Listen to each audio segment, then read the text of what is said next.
Capítulo 1.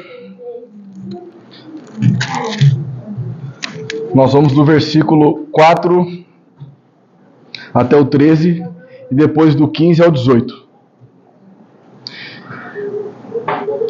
A vida estava nele e a vida era a luz dos homens.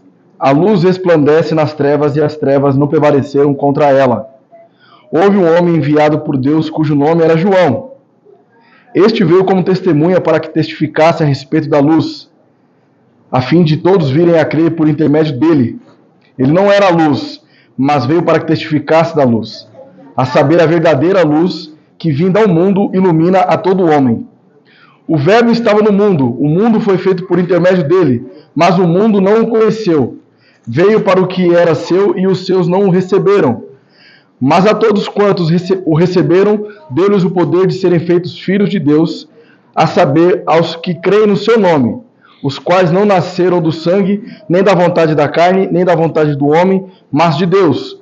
Verso de número 15. João testemunha a respeito dele e exclama: Este é o de quem eu disse, o que vem depois de mim tem, contudo, a primazia, porquanto já existia antes de mim. Porque todos nós temos recebido da sua plenitude, e graça sobre graça. Porque a lei foi dada por intermédio de Moisés, a graça e a verdade vieram por meio de Jesus Cristo. Ninguém jamais viu a Deus. O Deus unigênito que está no seio do Pai é quem o revelou. Vamos orar ao Senhor. Pai Santo, neste momento, sua palavra foi exposta diante de nós, e que neste momento o Senhor possa falar em nossos corações, que o Senhor nos fortaleça espiritualmente, nos capacite, para que possamos, aquilo que ouvimos, cremos e aplicarmos isso em nossas vidas. Que nós venhamos crescer na graça e no conhecimento, que seja menos de mim e mais de Ti. Em nome de Jesus. Amém. Recentemente, essa semana, estava conversando com um amigo meu, um ateu, e ele querendo aplicar alguns conceitos cientificistas. Porque a ciência, ela não é aquilo que se pode provar em laboratório. Na verdade, ciência é o conhecimento necessário, natural do universo. Isso é ciência. Agora, este conceito de que ciência é somente aquilo que se pode provar em laboratório, muitos ateus questionam isso. Porque algumas perguntas surgiriam. Como que se prova o amor? Como que se prova a justiça? E esse amigo meu, ele veio falar comigo, querendo me colocar na parede, falando a respeito da criação. E a primeira coisa que eu falei para ele foi o seguinte: os pais dele são cristãos, curiosamente. Falei, olha, você está partindo do pressuposto errado.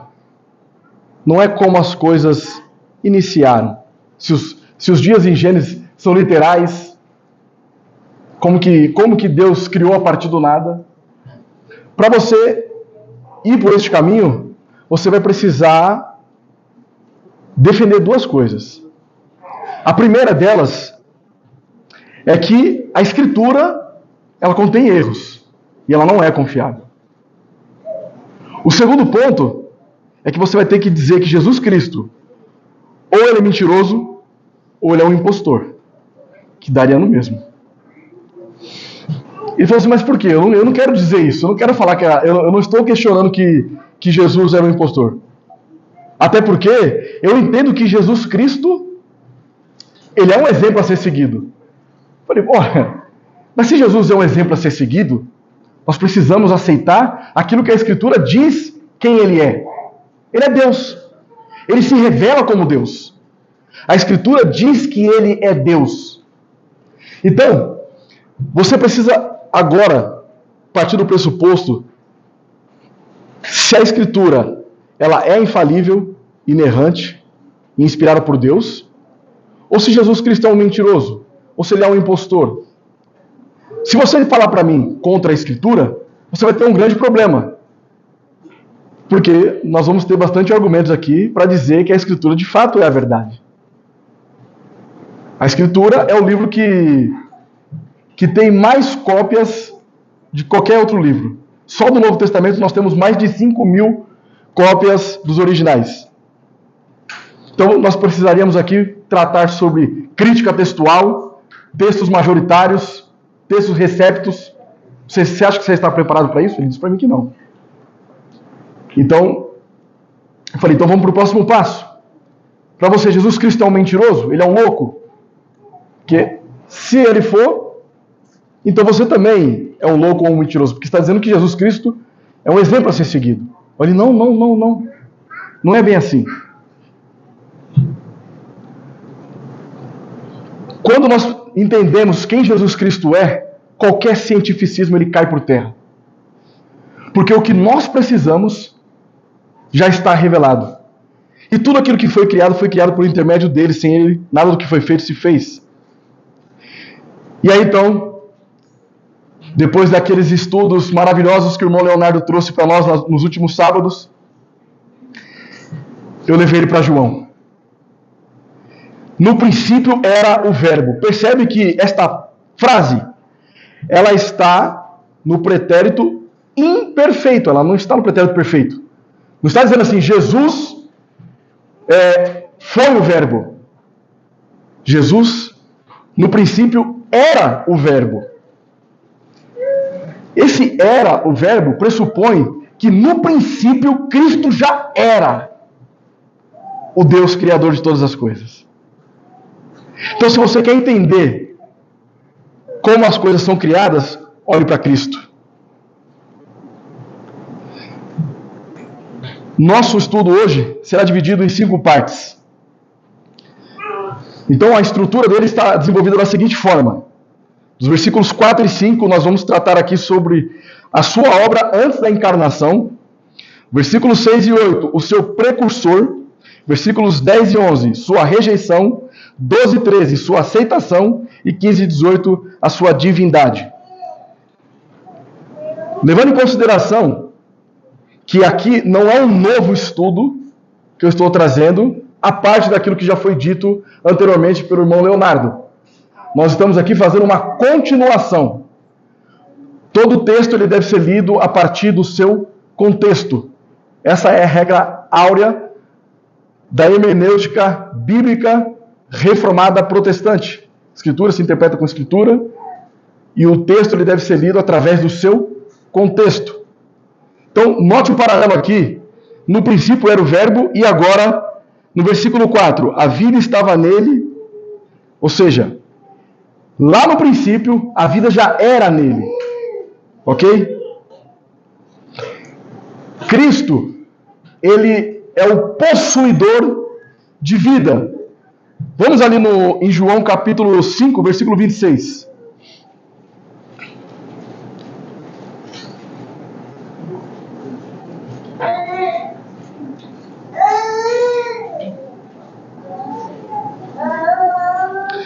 Porque assim como o Pai tem vida em si mesmo, também concedeu ao Filho ter vida em si mesmo. Ora, se Cristo ele tem os mesmos atributos do Pai, logo ele é Deus. Ok? Então veja que Cristo ele possui vida em si mesmo. E é Ele quem nos dá então vida e vida com abundância. A Escritura vai dizer que o salário do pecado é a morte. Em oposição a isso, Cristo é aquele que nos traz vida. É Ele quem deu vida a tudo que existe. Tudo que existe, existe por intermédio dEle.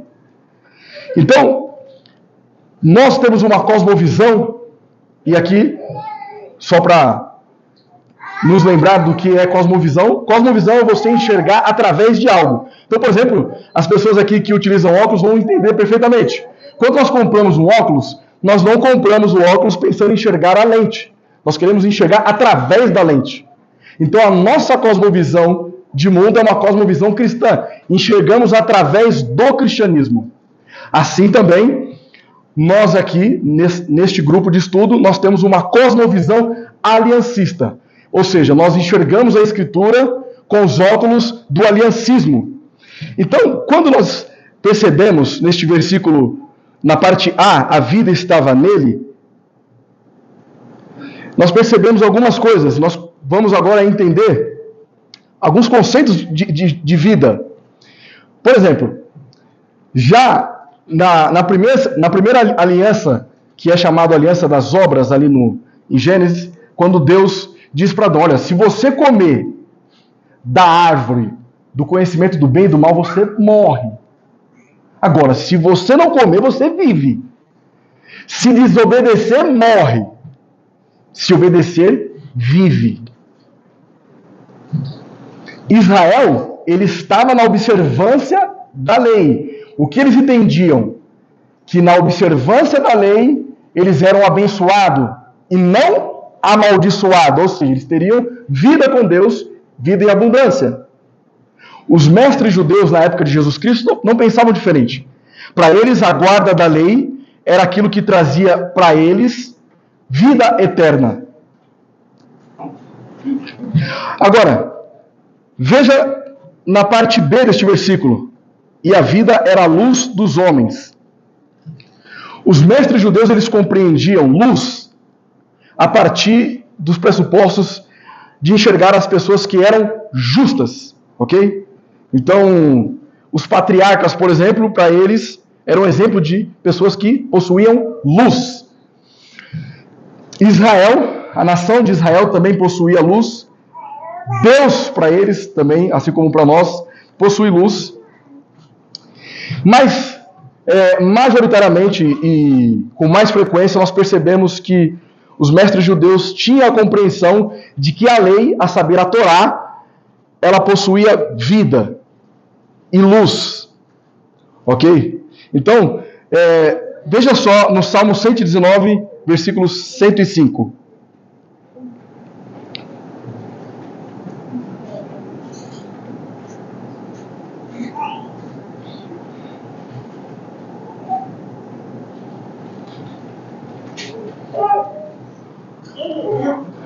Lâmpada para os meus pés é a tua palavra e luz para os meus caminhos. Então, João, o que ele está fazendo aqui? Ele está mostrando quem é a fonte da vida e quem é a fonte da luz. João, ele está trazendo um contraste, querendo mostrar aos mestres judeus, em especial, que Jesus, ele é a verdadeira vida, que ele é a verdadeira luz.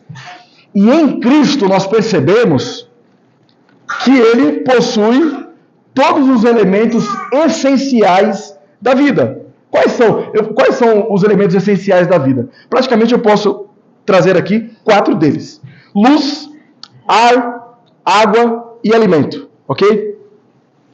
Então a luz traz uma conotação aqui sobre o sol, por exemplo. A Bíblia diz que Jesus Cristo, ele é o sol da justiça. O sol, ele emite luz de si mesmo, de si próprio.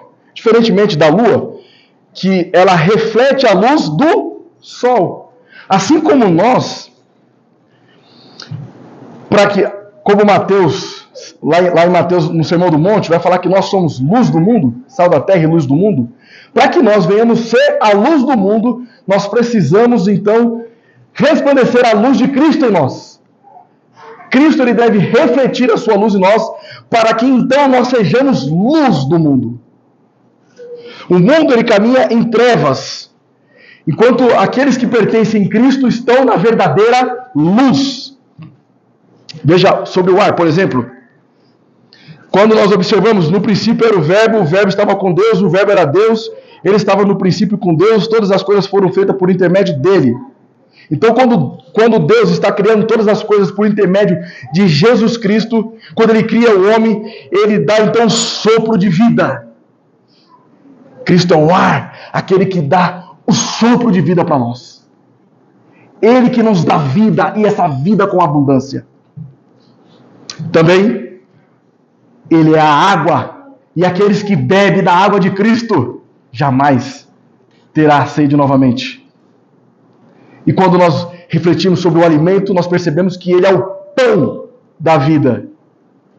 Ok? Agora, note no versículo 5. A luz resplandece nas trevas e as trevas não prevaleceram contra ela. Aqui, João está fazendo um trocadilho entre luz e trevas. Luz são todos aqueles que estão enxertados na oliveira, todos aqueles que pertencem a Cristo. Trevas são aqueles que estão agora cegamente influenciados por Satanás. Certo? O interessante é que quando Deus está criando tudo por meio de Cristo, ele diz então, haja luz nos dias da criação. E agora, na nova criação, Cristo também nos ilumina por meio da sua luz. Então nós percebemos aqui o contraste aqui, sendo quando Deus, por meio de Cristo, cria a luz nos dias da criação, e agora a nova criação também precisa ser iluminada, a saber, pela pessoa e o caráter de Cristo. Queridos, o mundo, como eu estava dizendo, ele caminha em trevas. Satanás, ele tem cegado o entendimento de muitas pessoas. Agora, por que o mundo ele permanece em trevas?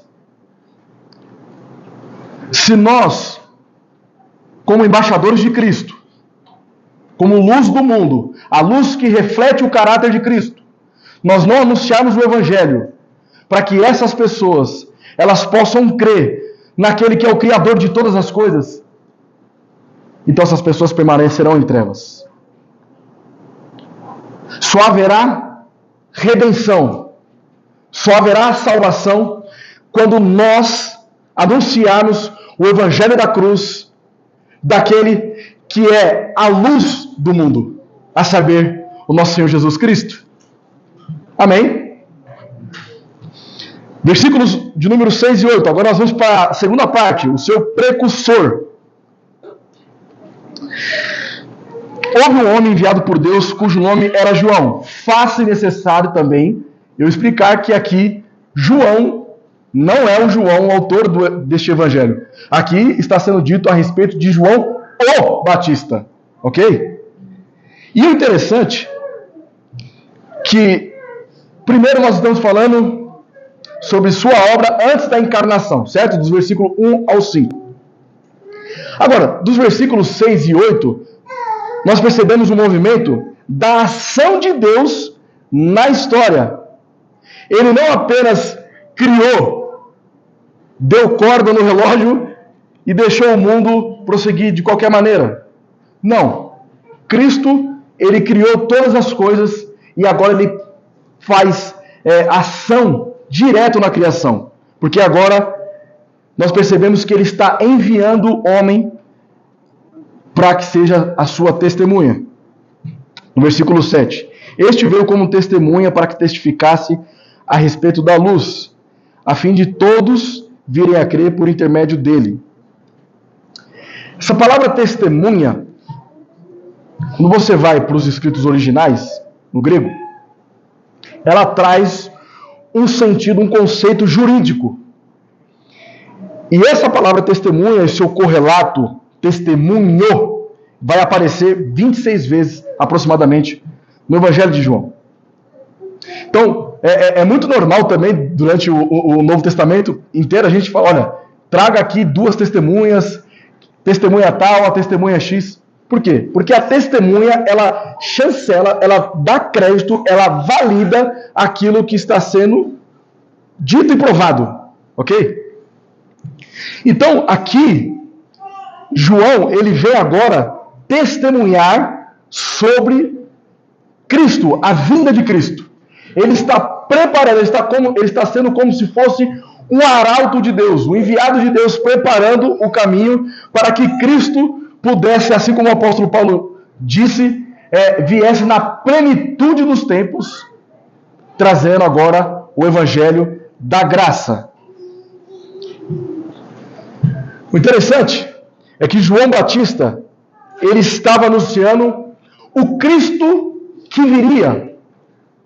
Mas quando eu olho para a igreja do Senhor Jesus Cristo, eu vejo que nós, com base em Mateus 24, na grande comissão, nós devemos ser as testemunhas de Cristo, anunciando o Cristo que já veio e o Cristo que voltará. Todos nós, todos aqueles que pertencem a Cristo, eles devem ser testemunhas de Cristo. Ou vocês são testemunhas de Cristo, ou nós somos testemunhas de Cristo, ou nós somos impostores, que estamos ali guardando algo que é precioso e deve ser compartilhado a todas as pessoas. O Evangelho, ele não está restrito apenas a um grupo de pessoas. Ele deve ser anunciado a todas as pessoas. Agora, então isso significa que todos serão salvos?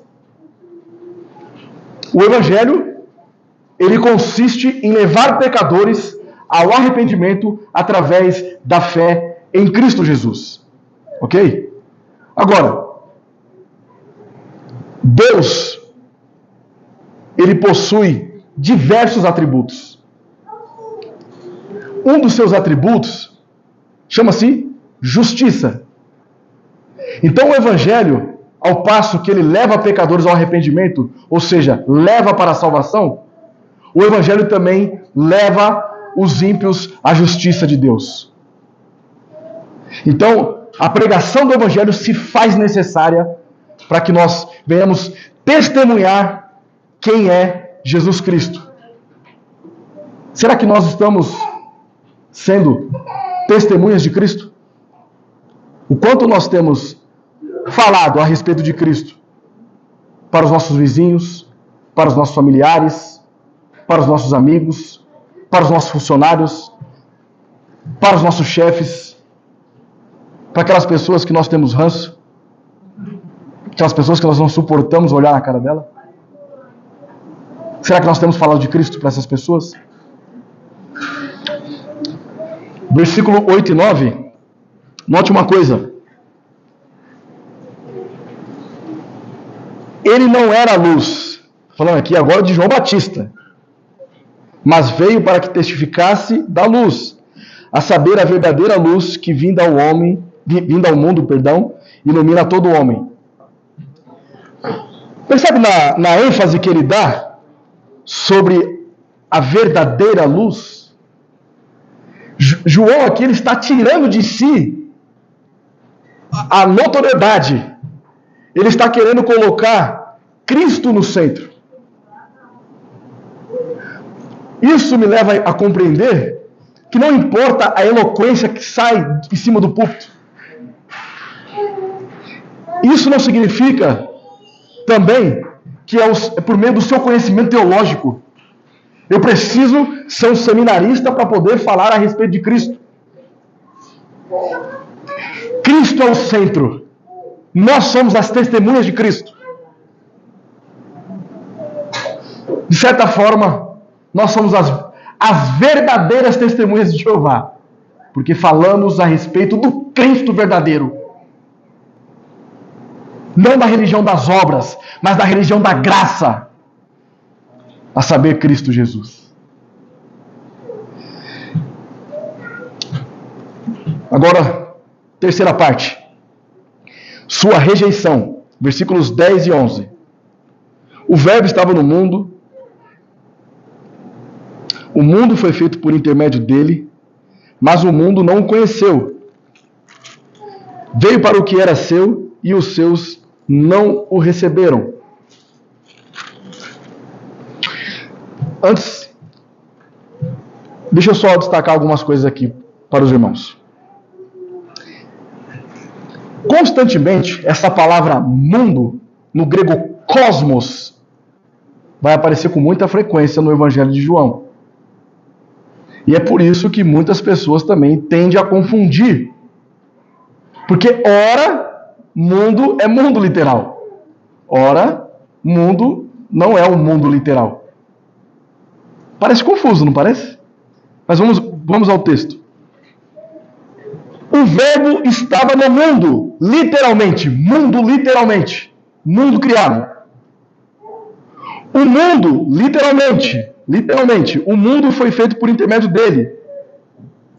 Mas o mundo não o conheceu. Aqui já não é literal. Nós não podemos dizer que o mundo não conheceu a Cristo. Então percebe que aqui, 3 vezes a palavra mundo ela é repetida. Duas vezes ela aparece no sentido literal. Mas na terceira vez ela aparece com um significado diferente. E aí nós prosseguimos. Veio para o que era seu e os seus não o receberam. Então aqui, o terceiro mundo que aparece ali está sendo inserido no contexto do povo de Israel, aqueles incrédulos, e não somente o povo de Israel, mas todo aquele que é incrédulo, que está nas trevas. Este é o mundo que João está aplicando aqui. Por isso que nós não podemos também, por exemplo, se nós formos interpretar sempre a palavra mundo, literal, o mundo jaz do maligno. Ué, o mundo é do maligno?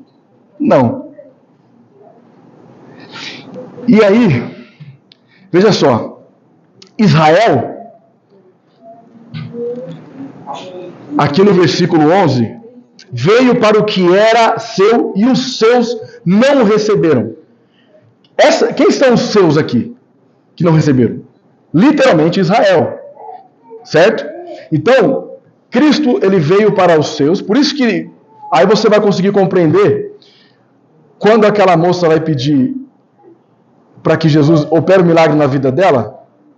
Ele fala assim: olha, não é certo que o pai tira do seu filho e dê as migalhas aos cães. Ela fala: olha, mas até os cães comem das mesas do seu dono. Cristo ali estava falando de para quem que ele veio. Ele veio para o povo, para o seu povo seleto. E aí também tem uma questão aqui também. O Israel não necessariamente também é o Israel étnico. O Israel de Deus é todo aquele que pertence a Cristo. Então nós precisamos entender cada versículo à luz do seu contexto. Porque senão nós podemos corromper o Evangelho de Cristo. Mas aqui nesse versículo 11 ele está falando a respeito da nação israelita, que estava rejeitando a vinda do Messias. Por quê? Porque eles estavam espiritualmente ignorantes. O que eles entendiam? Que a luz estava em Moisés, a saber, a lei, nos templos, nos sacrifícios. Mas tudo isso eram tipos que apontavam para o seu antítipo. Todos aqui lembram que são tipos e antítipos? Quando nós pensamos... eu vou trazer um exemplo que eu acho que vai ser satisfatório. Imagina quando você está caminhando e a sua sombra está sendo refletida no chão. Mas a outra pessoa ela não está vendo você, ela está vendo sua sombra. Ok? Quando você chega, a pessoa ela passa a te enxergar, então a sua sombra ela sai da evidência porque agora você chegou. Então o tipo, ele tinha por finalidade apontar para Cristo. Quando Cristo chega, ele tem a proeminência de tudo. Então nós percebemos que Moisés era um tipo de Cristo, a lei apontava para Cristo, o templo, o irmão Leonardo falou sobre Cristo, ele ter tabernaculado entre nós, ok? Os sacrifícios apontavam para Cristo. Então eles não estavam reconhecendo que Cristo era a luz verdadeira que resplandece sobre as trevas. Versículos 12 e 13. Mas a todos, note bem, a todos quantos o receberam, deu-lhes o poder de serem feitos filhos de Deus, a saber, aos que creem no seu nome, os quais não nasceram do sangue, nem da vontade da carne, nem da vontade do homem, mas de Deus. Como é que eu sei que no versículo 11, veio para o que era seu e os seus não receberam. E aí eu olho também ao versículo 10, onde eu falei 3 vezes a palavra mundo. O mundo não o conheceu. Por que essa palavra mundo não pode ser literal? Porque no 12 ele já está dizendo, mas todos os quanto o receberam, deu-lhes o poder de serem feitos filhos de Deus. Então pessoas receberam a Cristo. Ok? Então aqui, todos, ele não é, essa palavra todos também, nós vamos trabalhar bastante isso no Evangelho de João, as coisas vão esquentar, mas esse todos, ele não é assim um todos sem exceção, mas é um todos sem acepção de pessoas. Então, o céu aguarda pobres, ricos, negros, brancos, de todas as tribos, de todas as línguas, raças, nações, etc.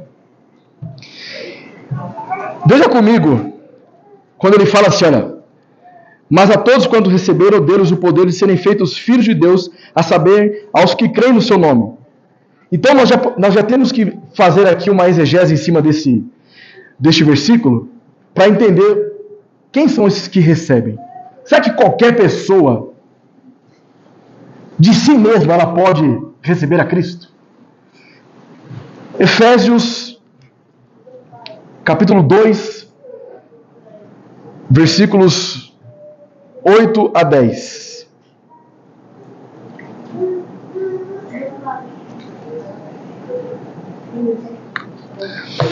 Porque pela graça sois salvos, mediante a fé. E isto não vem de vós, é dom de Deus, não de obras para que ninguém se glorie, pois somos feitura dele, criados em Cristo Jesus para boas obras, as quais Deus de antemão preparou para que andássemos nelas. Primeira coisa aqui, porque pela graça, palavra graça no grego, charis, sois salvos mediante a fé, piste. Isto aqui é tutos no grego. Então, graça e fé, ela tem um gênero feminino. A graça, a fé. O pronome é neutro. Então, o que isto não vem de vós? É tudo aquilo que foi dito. A graça não vem de vós, a fé não vem de vós. Ou seja, para que nós recebemos de Cristo e temos esse poder de sermos feitos filhos dele, é tão somente pela obra substitutiva de Cristo na cruz do Calvário. É por causa dos méritos de Cristo, não é pelas obras, não é por aquilo que você faz, não é por aquilo que você acredita, mas é por aquilo que Cristo se revelou a nós. Amém? Amém. Verso de número 13. Os quais não nasceram do sangue. Veja só. Aqui, o que João está enfatizando? Olha, essas pessoas, nem todo aquele que é de Israel, de fato é o Israel de Deus.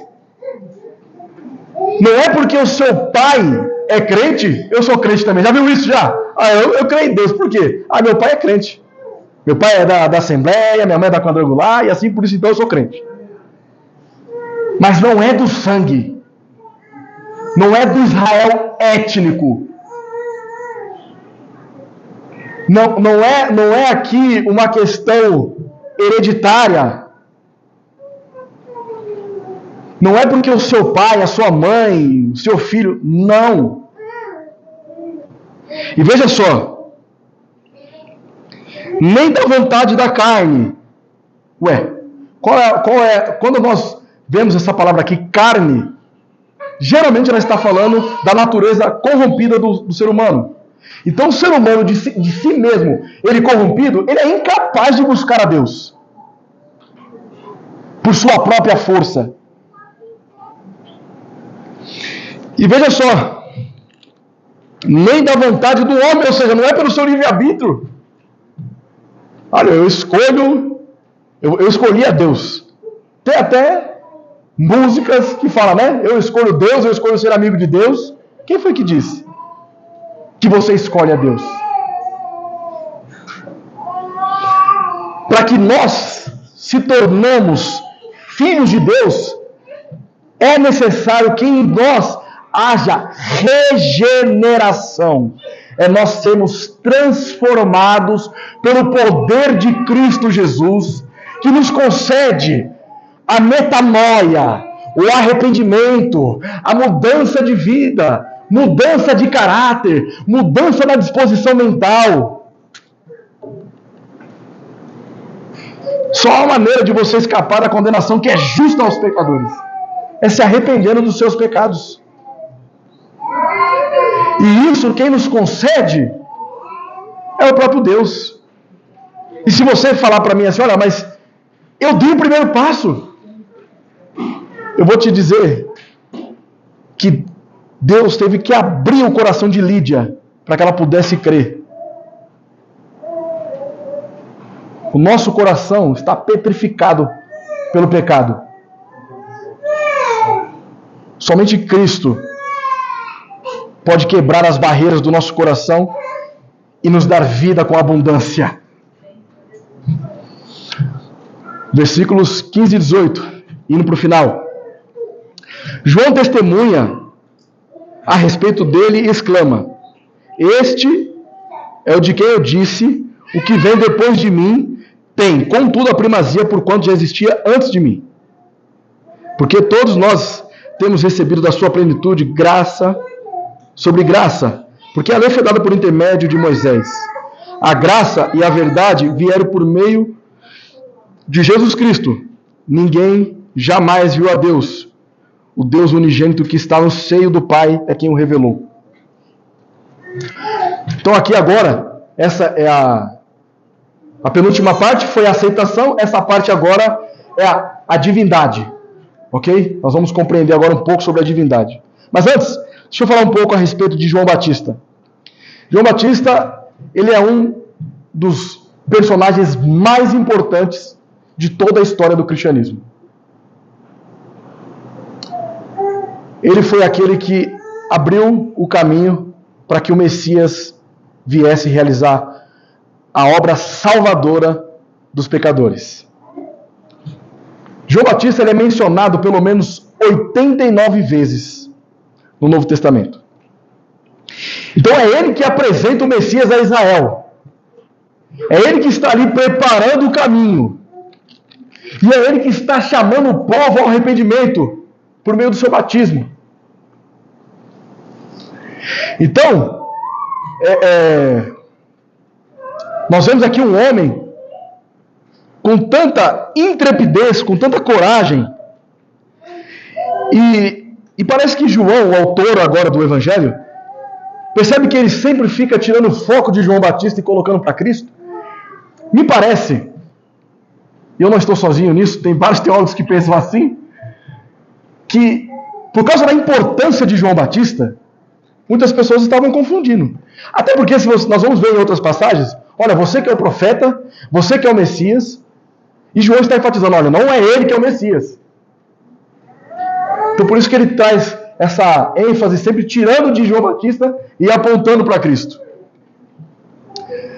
Agora, no versículo 16 e 17. Porque todos nós temos recebido da sua plenitude e graça sobre graça, porque a lei foi dada por intermédio de Moisés. A graça e a verdade vieram por meio de Jesus Cristo. Aqui, faz-se necessário uma explicação. A lei, ela não é ausente de graça e verdade. Porque o que é graça? Graça é um favor imerecido. Certo? É você receber aquilo que você não merece. Enquanto que a misericórdia é Deus não dá aquilo que você merece. Agora, perceba que quando Adão e Eva eles caem, Deus ele age com misericórdia e graça sobre eles, preparando a pele de cordeiro. Aliás, o texto não fala qual era o animal ali, mas a gente sabe que foi feito um sacrifício ali de animal, e a pele daquele animal serviu de vestimenta para o casal. E depois nós sabemos que Cristo, ele é o cordeiro que foi morto antes da fundação do mundo. Ok? Então, o que nós merecíamos senão o inferno? Mas Deus, na sua graça e misericórdia, ele dá leis que beneficiam o povo. Agora, a lei, ela não tem o poder de te justificar. Ninguém é justificado pela lei. Ela também não tem o poder de salvar você. Não é pela observância da lei que nós somos salvos. E aqui eu quero fazer 2 adendos. Primeiro, nós não somos antinomianos. O que significa isso? Nós não ensinamos aqui que nós vivemos sem lei. Agora nós estamos na época da graça. Esquece a lei. Nós não rejeitamos a lei. Por isso que nós entendemos que o domingo, de fato, é o dia do Senhor. Mas nós também não somos legalistas. De colocar, como os fariseus faziam, acréscimos à obra vicária de Cristo. A saber, vicária significa substitutiva, né? Mas o que nós sabemos é que essas leis, elas eram sombras e tipos, e ela teve o seu cumprimento em Cristo Jesus. Cristo, a lei, ela empurra você até Cristo. Por quê? Porque a lei, ela mostra o quão pecador você é. Quando você olha para a lei, por exemplo, você pega os 10 mandamentos. Se você tropeçar em um deles, você é responsável de todos os outros 9. E se você pegar, você vai lá, não matarás, não furtarás, não dirás falsos testemunhos. Mas quando diz assim, não cobiçarás, é foro íntimo. Se você mentir, se o Vitor mentir para o Marcelo e eu sei da verdade, eu vou saber que ele mentiu, posso julgá-lo. Mas eu não sei se você está cobiçando a casa do outro, a mulher do outro, o marido da outra. Porque é foro íntimo. Só Deus sabe. E isso nos assusta. Porque Deus sonda os seus piores pecados. Ele sabe quem é você. E a lei, então, ela tem o que ela é especialista em fazer é mostrar que você depende totalmente de Cristo. Porque Ele é o único que não pecou, que cumpre a lei. Enquanto nós somos pobres miseráveis, que dependemos totalmente da obra de Cristo. Versículo 18. Ninguém jamais viu a Deus. O Deus unigênito que está no seio do Pai é quem o revelou. Êxodo 33, 20.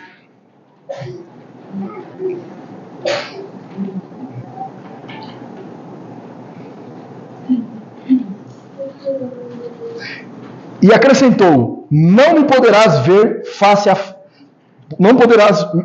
a face, porquanto homem nenhum verá a minha face e viverá. Aqui é Deus falando para Moisés: olha, você não pode me ver. Se você me ver, você morre. A luz que está em mim vai cegar você. Você vai morrer. Só que olha que Deus gracioso, meus irmãos.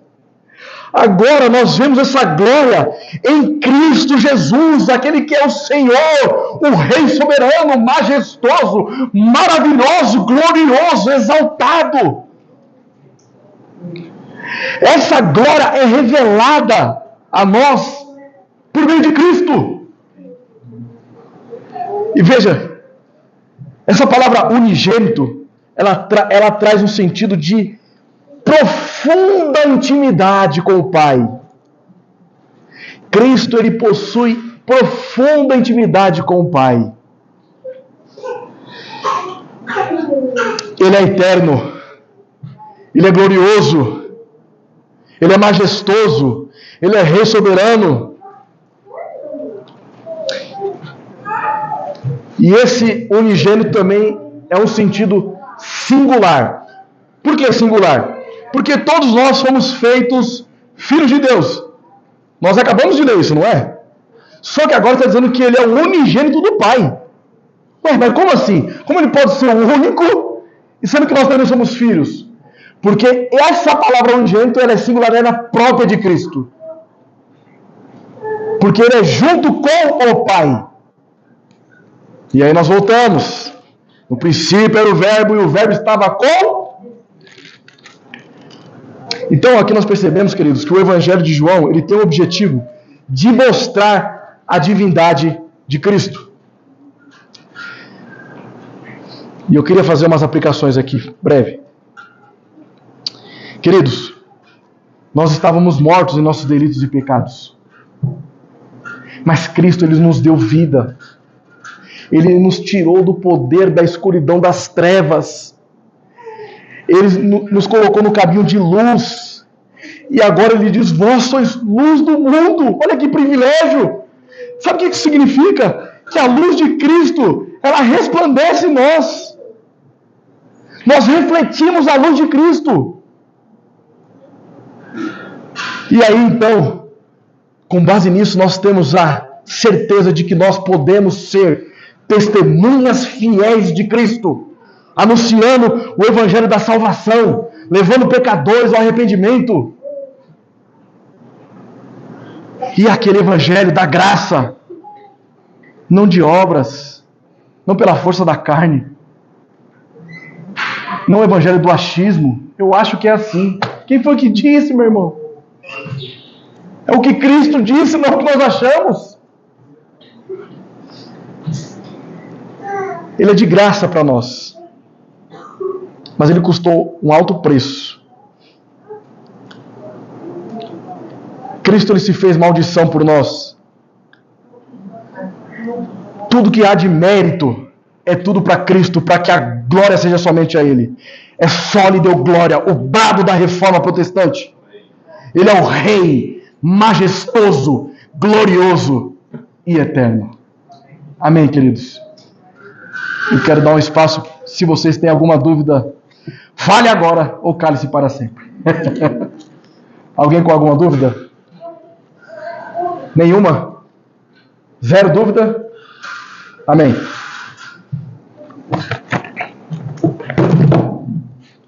Pressupõe que entenderam tudo, então, né? Já que não tem dúvida, né?